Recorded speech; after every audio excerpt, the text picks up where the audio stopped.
मेघा, तुम्हें बच्चा चाहिए था ना?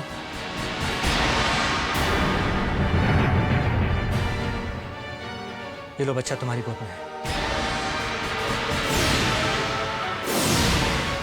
जयंती, मेरी एक बात कान खोलकर सुन लो तुम। मैंने तुम्हें पहले भी समझा था, शायद तुम्हें मेरी बात समझ नहीं आई। मेरी बेटी मेघा अपने बच्चे के चले जाने के गम से अभी तक उबर नहीं पाई है।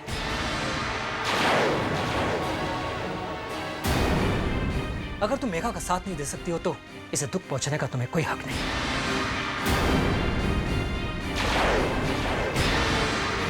भाभी, क्या मेघा इस बच्चे के साथ अपनी फीलिंग्स को शेयर नहीं कर सकती? क्या मेघा और ईशा के बच्चे के बीच कोई रिश्ता नहीं?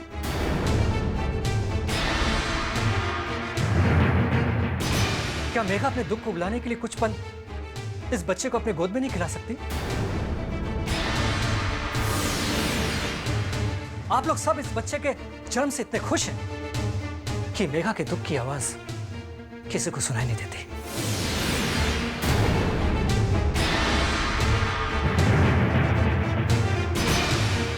भाभी, क्या मेघा को इस बच्चे पर कोई हक नहीं? नहीं है हक उसे। मैं नहीं चाहती कि मेघा मेरे बच्चे के करीब जाए।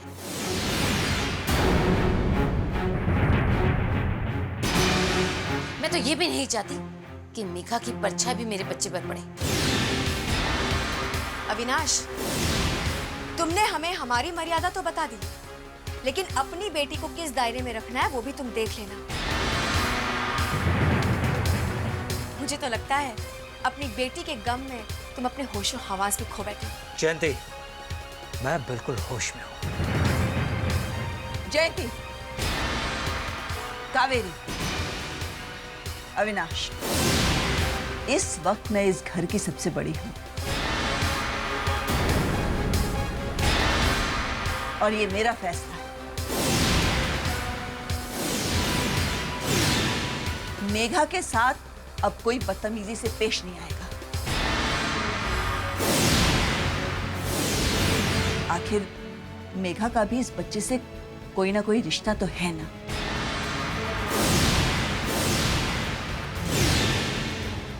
ये सुख शांति सदन प्यार और समर्पण की डोर से बंधा है और बंधा रहेगा।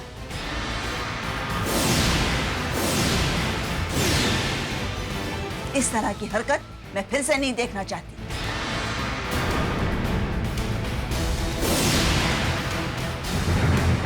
अब तुम सब अपने अपने कमरे में जाओ।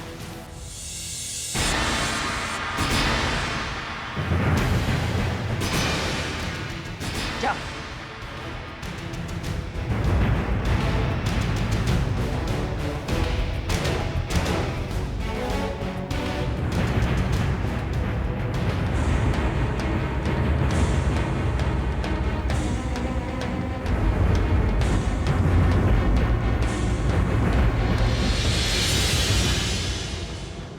जी हाँ, आप एक काम कीजिए, आप 4 बजे तक ऑफिस में आ जाइए।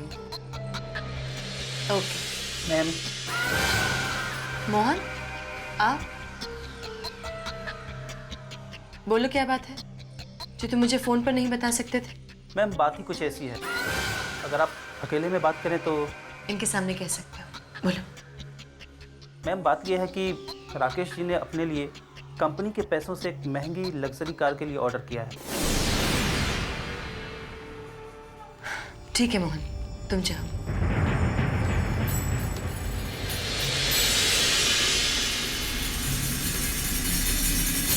जी।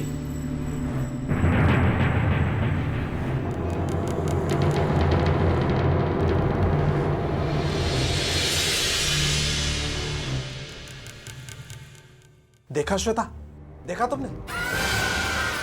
इस राकेश की एक 2 व्हीलर खरीदने की औकात नहीं है और ये कंपनी के पैसों से एक महंगी लग्जरी कार खरीदना चाहता है। श्वेता, पैसा देख करके इसकी नीयत डोलने लगी है। तुम्हें इसकी लगाम कसनी पड़ेगी, वरना वरना इसे पालते पालते हम कंगाल हो जाएंगे। अरे आज महंगी कार खरीद रहा है, कल को एरोप्लेन खरीदेगा। चाचा जी,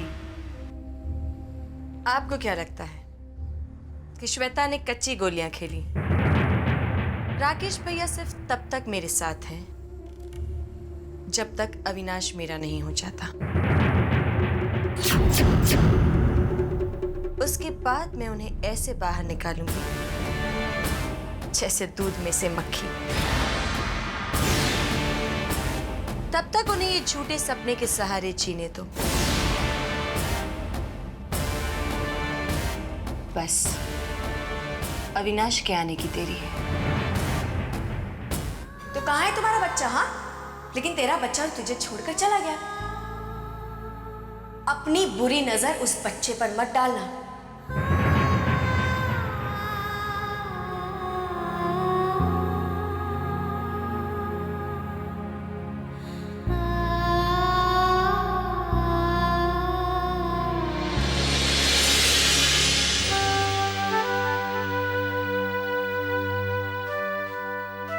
मेघा, ईशा, तुम क्या सोच रही थी? मैं जानती हूँ तुम्हें इसकी याद आ रही थी ना। इसे भी तुम्हारी बहुत याद आ रही थी। कब से तुमसे मिलने के लिए तड़प रहा था। ये लो लो।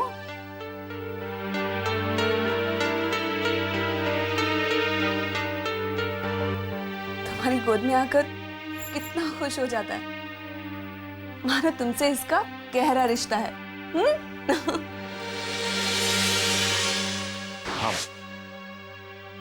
क्या मेघा का इस बच्चे पे कोई हक नहीं? जिस तरह से आप और जयंती आंटी, रिमझिम आंटी और मेघा के साथ बिहेव करते हैं वो बिल्कुल ठीक नहीं है। तो क्या हो गया अगर मेघा ने बच्चे को गोद में उठाकर कुछ देर खेल लिया?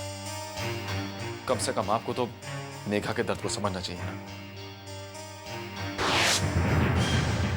हाँ मेघा, मुझे एहसास है तुम किन हालातों से गुजर रही हो। मैं भी एक माँ हूं, तुम्हारी तकलीफ समझ सकती हूँ। तुम मेरी बहन जैसी हो। मैं अपनी ये खुशी तुम्हारे साथ शेयर करना चाहती हूँ। विक्की, मैं ये हरगिज बर्दाश्त नहीं करूंगी कि ईशा अपने बच्चे की खुशी मेघा के साथ बांटे। लेकिन क्यों नहीं? हर बात का जवाब देना मैं तुम्हें जरूरी नहीं समझती। मैंने दुनिया तुमसे ज्यादा देखी और क्या गलत क्या सही मैं तुमसे अच्छी तरह समझती हूँ। लेकिन मॉम, मैं आपके इस फैसले को बिल्कुल नहीं। आखिर तुम क्या चाहते हो विक्की? मैं तो इस बच्चे पर अपनी जिंदगी की सारी खुशियां लुटा सकती हूँ। मुझे तुम पर फक्र है कि तुम मेरे जज्बातों को समझती हो, लेकिन शायद आंटी नहीं समझती। लेकिन विक्की को कोई एतराज नहीं है। वो तो तुम दोनों को देखकर बहुत खुश होते हैं और इसके लिए वो घर वालों के खिलाफ भी जा सकते हैं, कुछ भी कर सकते हैं। क्या करना चाहते हो? मॉम, अगर आप अपनी जिद पे अड़ी नहीं तो मुझे मजबूरन वो करना पड़ेगा जो मैं करना नहीं चाहता। क्या करोगे तुम? मैं साफ कह देता हूं, अगर आपने अपना रवैया मेघा के लिए बदला नहीं तो मैं आपका ये घर छोड़कर चला जाऊंगा। और हाँ, जाने से पहले अपना बच्चा खुद मैं मेघा की गोद में लेके जाऊंगा। कम से कम बाप होने के नाते इतना तो हक बनता है ना।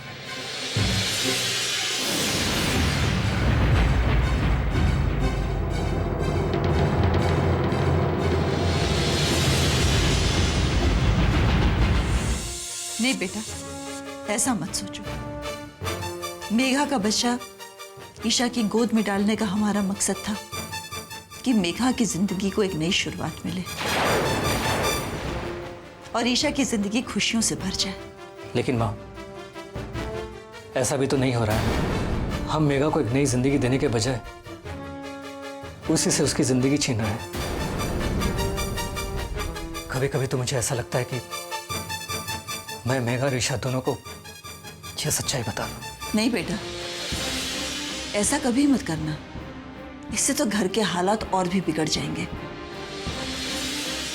और ईशा की जिंदगी तबाह हो जाएगी।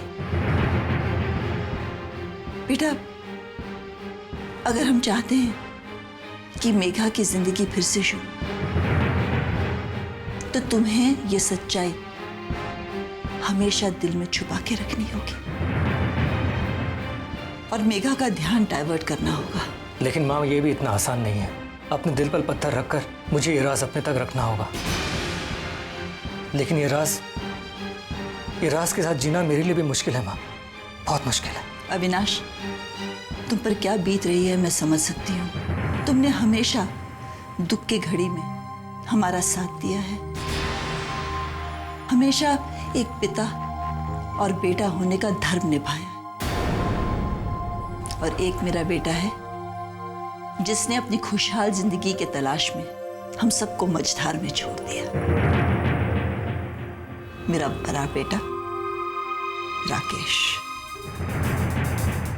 आप आ गए? मैं आपके लिए चाय बनाकर लाती हूँ। नहीं यशोदा,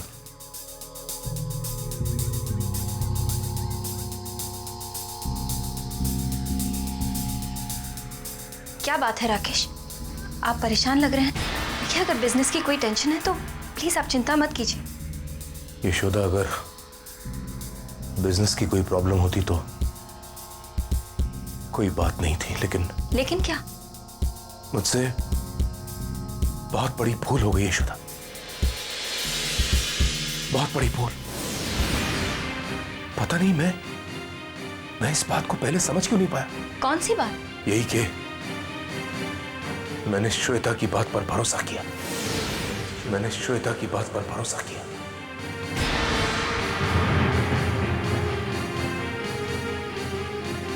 राकेश भैया सिर्फ तब तक मेरे साथ हैं जब तक अविनाश मेरा नहीं हो जाता। उसके बाद मैं उन्हें ऐसे बाहर निकालूंगी जैसे दूध में से मक्खी। उसने मुझे अपने मतलब के लिए मौरा बनाया और मैं उसकी बातों में आ गया। यशोदा, बाबूजी बिल्कुल ठीक कहते थे, तुम भी बिल्कुल सही थी। काश मैंने तुम्हारी बात मान ली होती।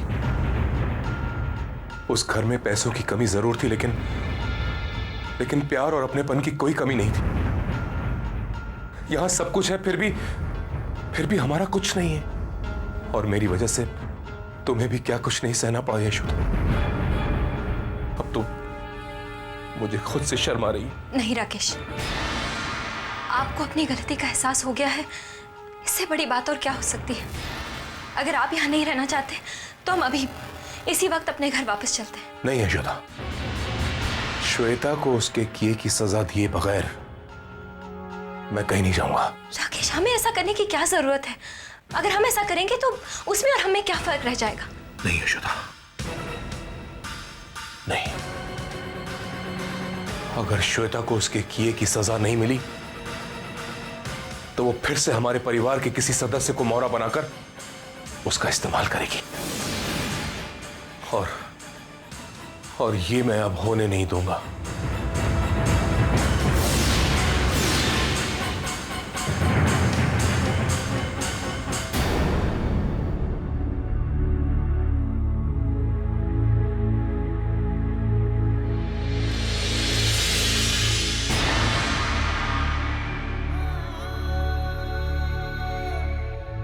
क्या हो रिमझिम? अविनाश, कल रात आप मेघा के लिए लड़े। मेघा के लिए आपकी तकलीफ, आपका दर्द दिखता है। कल पहली बार सबके सामने आपने मेघा का पक्ष लिया, हमें अच्छा लगा। मैं ईशा और मेघा के बीच कोई फर्क नहीं समझता। फर्क सिर्फ इतना है कि ईशा की जिंदगी खुशियों से भरी है और मेघा की जिंदगी में दुख ही दुख है। अविनाश, हमें खुशी इस बात की है कि मेघा को कम से कम इतना संतोष तो है कि उसके माता पिता उसके साथ हैं और हम हमेशा उसके साथ रहेंगे।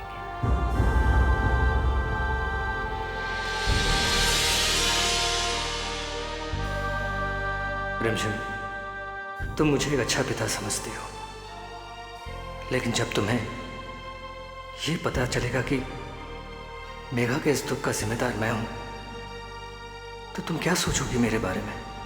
हे भगवान, मेघा को इतनी हिम्मत देना कि वो इस दुख से उबर सके। चलो चलो चलो, अभी बाबू सोई ही करेगा। चलो चलो चलो, और लोई लोई नहीं करते। Good boy.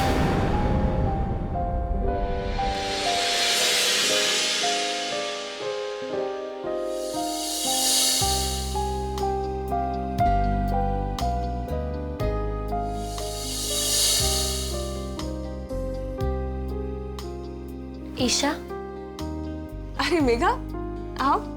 चलो चलो चलो चलो चलो, अभी बाबू सोई करेगा। तुम अभी तक सोई नहीं? नहीं ईशा, वो मुझे बाबू की बहुत याद आ रही थी तो सोचा इसके साथ थोड़ी देर खेल लो। ये तुम्हें बहुत तंग करेगा और इसे कभी भी भूख लग जाती है। तुम इसके साथ सुबह खेल लेना। ईशा प्लीज। मेघा, ये तुम्हें सोने नहीं देगा, बहुत रोता है ये। ईशा, मैं थोड़ी देर इसके साथ खेल के इसे वापस झूले में सुला दूंगी। मैं इसे लेके जाती हूँ। हाँ, लाओ मुझे दे दो, मैं लेके जाती हूँ।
मेघा उसे वापस नहीं लाई।